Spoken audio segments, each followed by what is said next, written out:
Every attention head in a transformer faces one choice: reread everything that came before, or just glance at the last few tokens. ConSA learns who should do which. Full attention has each token look back over every earlier token. It catches long-range structure, but its cost grows with how far back it looks. At long context, those full heads are what hit the memory wall. The cheap fix is a sliding window. Each token reads only the last few. Its cost stays bounded by that window, however long the context grows, but it can never see far back. So which heads deserve the full view and which are fine with a window? ConSA learns that allocation under a budget you set. It puts a trainable switch on every attention unit, full or windowed, and an exact budget penalty forces just the allowed number to stay full.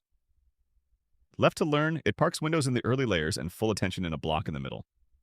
The payoff: a learned, budgeted layout that beats the hand-coded rules.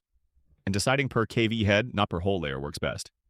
Shown on small models, 0.6 and 1.7 billion parameters.